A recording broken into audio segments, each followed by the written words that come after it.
G'day guys, Scotty from Indulgence Fly Fishing. Going back through the knot side of things again.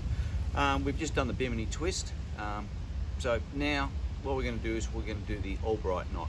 Great for joining fly lines to backing, also for leaders on conventional rigs, like rigging this one up for a mate. So here's our Bimini. We've done our Bimini. Nice, neat, we've trimmed it up, we've got our double layers and pull through. So you pull through from the knot all the way through to the tip. So we get all of those strands at the same tension together. We don't want loose bits. If it's out of sync that little bit, you'll end up with a knot like that, and which one's loose and not what you're after at all. Pun not intended, but we'll take it. So pull them up nice, leave even. Then we're going to join onto our backing. I've got some 60-pound mono here. So nice little section of that. Now with the 60-pound mono, bang, we want a good tag. You want a good sized tag. Makes it easy to work with. And we're going to fold it over and pinch it. So we get our loop, nice little pinch like that. We've got to define the loop and define end, so it's not rounded anymore. All right. So pull it back, holding firmly between your pointer finger and your thumb. Now back to our line.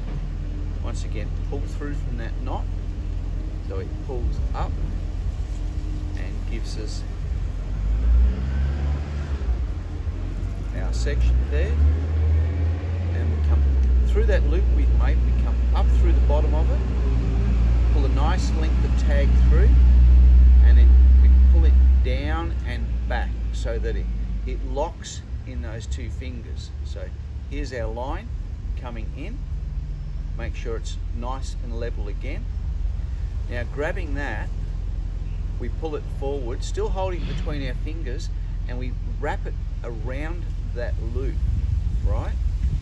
Just grip it that little, and we're going to wrap back down that loop towards the front of it.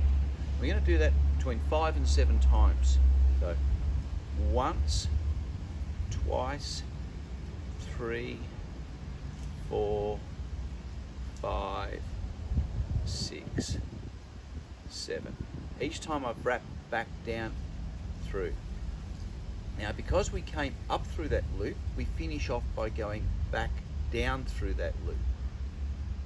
Alright?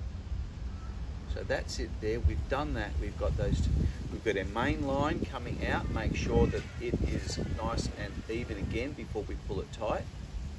Grabbing that, we grab both and we pull it down that little bit. Pull that tag section, sort of to tighten it up a little. Then you pull your butts, your main line section, pull that, tighten it, pull the tag section, then you can wrap it a bit, pull that butt section, pull the tag section, and then pull on both nice and firm. And ideally we've got nice even strands, there's no loop. It's come down all the way to the point of that knot. As you can see, that is really nice and neat. All right, double check, pull on that, then we can trim our tag. Same thing with either braid scissors or a nice sharp knife. Identify that tag nicely, pull through and cut off. So now we've got, come off there, we've got that loop in the way, it pulls forward, and we can test that by pulling without hanging onto the tag of that line, and it pulls up nice. Next we have to do is trim the tag of our mono or our leader. I open it up, I fold the main line back, and this one you can actually trim quite hard up against. Some nippers work really good on this, probably my preferred method. You can come in nice and close and trim it off. So now, here is our joint. We've got our braid, So our bimini coming through the double loop to our Albright, nice and tight to our leader, and it's a nice continuation of, all right? There's no hinging joint there, there's no big knot that's going to get caught in your leader, in your guides, and great little thing. With that now, it just comes down to working the length of your leader, then cutting it off, and then either tying your lure on, or running sinker, or if it's your fly line, whichever one. But it's all done and nice and neat. Good luck.